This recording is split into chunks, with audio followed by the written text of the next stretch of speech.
గా నేర్చుకోవాలా? అప్టాక్స్ తో మా ఉచిత లైవ్ వెబినార్లలో చేరండి. ఆల్గో ట్రేడింగ్ కేవలం ₹10 బ్రోకరేజీ అందుబాటులో ఉంది. ఇప్పుడే అకౌంట్ ఓపెన్ చేయండి.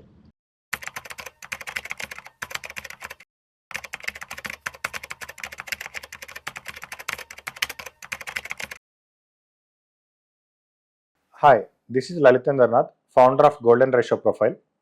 ఈ వీడియోలో మనం ఇంట్రాడేలో ట్రెండ్ని ఎలా డ్రా చేయాలనే చూద్దాము. ట్రెండ్ ఇంట్రాడే ట్రేడింగ్లో అయినా, పొజిషనల్ ట్రేడింగ్లో అయినా, ఇన్వెస్ట్మెంట్లో అయినా ట్రెండ్ అనేది మోస్ట్ ఇంపార్టెంట్.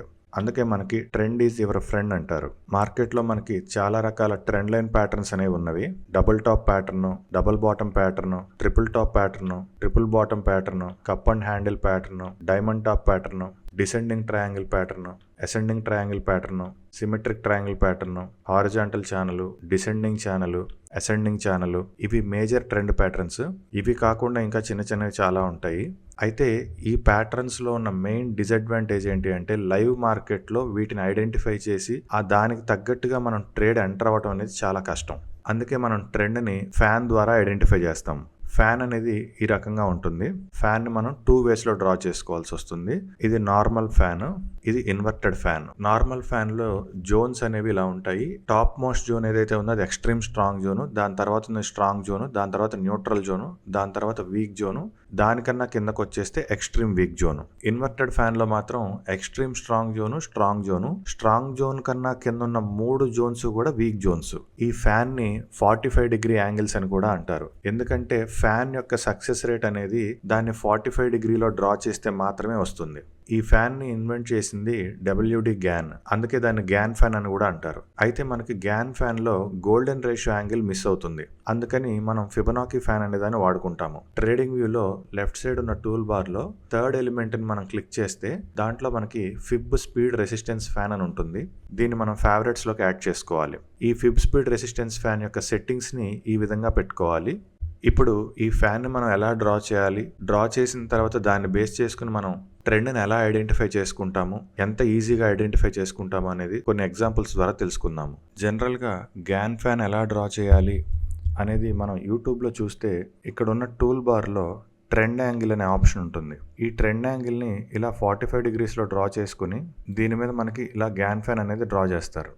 డ్రా చేసిన తర్వాత మనం ఒకసారి చార్ట్ని కనుక ఇలా అడ్జస్ట్మెంట్ చేస్తే ఆ 45 డిగ్రీ యాంగిల్ అనేది మారిపోతూ ఉంటుంది.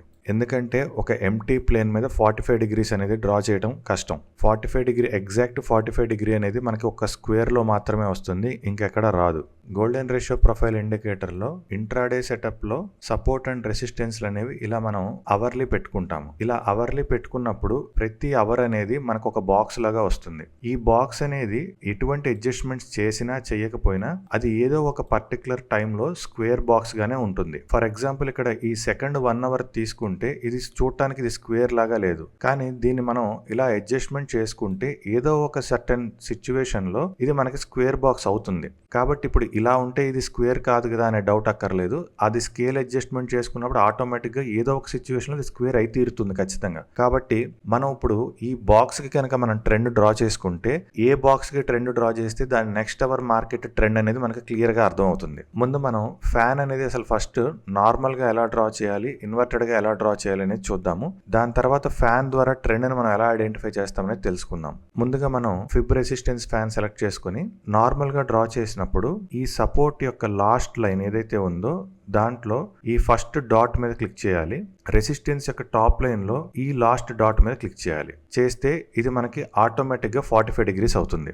అదే విధంగా మనం ఇన్వర్టెడ్ ఫ్యాన్ డ్రా చేయాలి అన్నప్పుడు రెసిస్టెన్స్ యొక్క టాప్ లైన్ లో ఫస్ట్ డాట్ మీద క్లిక్ చేయాలి. సపోర్ట్ యొక్క లాస్ట్ లైన్ లో లాస్ట్ డాట్ మీద క్లిక్ చేయాలి. ఇలా డ్రా చేస్తే మనకి ఇది ఇన్వర్టెడ్ ఫ్యాన్ అవుతుంది.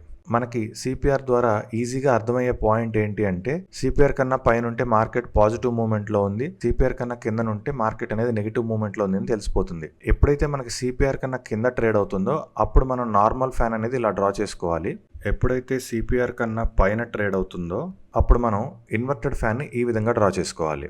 జనరల్గా ఇంట్రాడే ట్రేడర్స్లో 99% ఆప్షన్స్ ట్రేడింగ్ చేస్తారు కాబట్టి మనకి ఓన్లీ నార్మల్ ఫ్యాన్ సరిపోతుంది. ఎందుకంటే ఈ ఇండికేటర్ అనేది మనకి ఆప్షన్స్ మీద కూడా చాలా బాగా వర్క్ అవుతుంది. కాబట్టి ఆప్షన్స్లో మనం కాల్ ఆప్షన్కి పుట్ ఆప్షన్కి రెండింటికి కూడా నార్మల్ ఫ్యాన్ డ్రా చేస్తే కాల్ పడిపోతుంది అంటే పుట్టు పెరుగుతుంది, పుట్టు పడిపోతుంది అంటే కాల్ పెరుగుతుంది. కాబట్టి రెండింటికి నార్మల్ ఫ్యాన్ డ్రా చేస్తే పుట్టు ఎక్కడ ఫాల్ అవుతుందో చెక్ చేస్తే కాల్స్ కొనుక్కోవచ్చు, కాల్స్ ఎక్కడ పడిపోతున్నాయో చెక్ చేసుకుంటే మనం అక్కడ పుట్టు కొనుక్కోవచ్చు. ఫర్ ఎగ్జాంపుల్ ఇది మనకి కాల్ గ్రాఫ్, ఇది మనకి పుట్టు గ్రాఫ్. సో ఇప్పుడు కాల్లో ట్రెండ్ని పుట్టులో ట్రెండ్ని డ్రా చేసి కాల్లో రివర్స్ అవుతుంటే పుట్టు ఎలా రైజ్ అవుతుంది, పుట్టులో రివర్స్ అవుతుంటే కాల్ ఎలా రైజ్ అవుతుంది అనేది 2 ఎగ్జాంపుల్స్ చూద్దాము. ముందుగా నేను కాల్లో ట్రెండ్ అనేది ఇలా డ్రా చేసుకున్నాను.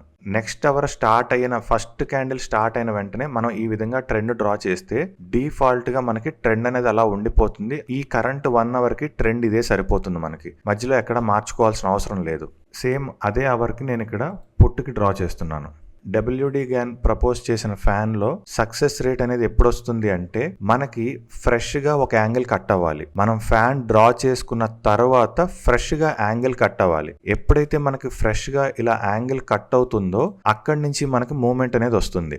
ఈ పర్టికులర్ సిచ్యువేషన్ లో ఇక్కడ మనకి ఫ్యాన్ కట్ అయింది, ఇక్కడ నుంచి మనకి మూవ్మెంట్ అనేది కిందకు వచ్చింది. అదే సిచ్యువేషన్ లో ఇక్కడ మనకి ఎటువంటి యాంగిల్ అనేది కట్ అవ్వలేదు. కాల్ ని పుట్ ని రెండింటిని చూసుకోవటం వల్ల కాల్ లో ఫ్రెష్ గా యాంగిల్ కట్ అయింది కాబట్టి ఇక్కడ మనం పుట్ అనేది బై చేసుకోవచ్చు. అదే సిచ్యువేషన్ లో ఇక్కడ మనకి పుట్ అనేది జస్ట్ సిపిఆర్ కన్నా పైన ఉంది. సో మనకి క్లియర్ గా అర్థమైపోతుంది మనం ఇక్కడ ఎంటర్ అవ్వచ్చు అనేది. అయితే ఎంత వరకు వెళ్తుంది, నెక్స్ట్ టార్గెట్ ఏంటి అంటే అది కూడా మనకి ట్రెండే డిసైడ్ చేస్తుంది. 95% ఆఫ్ ది టైమ్ ఒక యాంగిల్ కట్ అయితే నెక్స్ట్ యాంగిల్ అనేది మనకి టార్గెట్ అవుతుంది. నెక్స్ట్ యాంగిల్ రీచ్ అయ్యే వరకు కూడా మనం వెయిట్ చేయొచ్చు, లేదు ఈ లోపు నాకు వచ్చిన ప్రాఫిట్ చాలు అంటే కూడా మీరు బుక్ చేసేసుకోవచ్చు. ఫర్ ఎగ్జాంపుల్ ఇక్కడ నేను పుట్టుకి ఫస్ట్ ట్రెండ్ అనేది డ్రా చేసుకుంటున్నాను, ఇక్కడ కాల్ కి ట్రెండ్ అనేది డ్రా చేస్తున్నాను. ఇక్కడ స్టార్టింగ్ లోనే ఫ్రెష్ గా బ్రేక్అవుట్ ఐడెంటిఫైర్ అనేది మన యాంగిల్ ని కట్ చేసింది. అక్కడ నుంచి స్ట్రైట్ అవే పెద్ద మూవ్మెంట్ అనేది వచ్చింది. అలానే ఇక్కడ మనకి పుట్టు కూడా మంచిగా పెరిగింది. అయితే ప్రైస్ అనేది బాటమ్ అవుట్ అయిపోయి ఒక పర్టికులర్ సిచ్యువేషన్ లో మార్కెట్ మళ్ళీ కన్సాలిడేషన్ వచ్చేసింది. ఈ కన్సాలిడేషన్ లో కూడా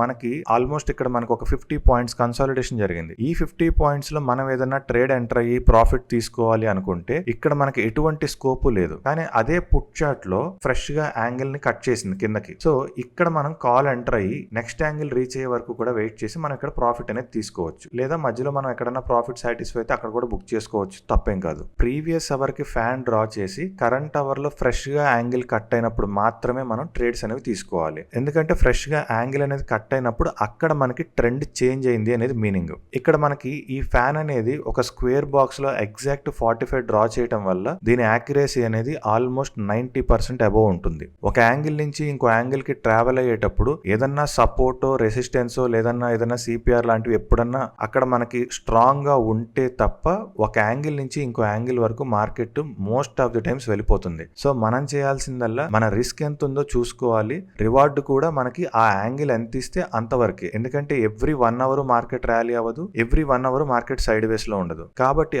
ఆ సిచ్యువేషన్ లో ఒక యాంగిల్ నుంచి ఇంకో యాంగిల్ కి మధ్య డిస్టెన్స్ ఎంత ఉంటే అంతే మన ప్రాఫిట్ వస్తుంది. అంతకు మించి మనం మార్కెట్ తో ఆర్గ్యూ చేయకూడదు. ట్రెండ్ ప్రకారమే మనం ముందుకెళ్ళాలి. చూసారు కదా, ఈ విధంగా మనం ఇంట్రాడేలో ట్రెండ్ అనే దాన్ని చాలా ఈజీగా డ్రా చేసుకోవచ్చు. అలానే మార్కెట్ ట్రెండ్ని కూడా చాలా ఈజీగా ఐడెంటిఫై చేసుకోవచ్చు. Thank you.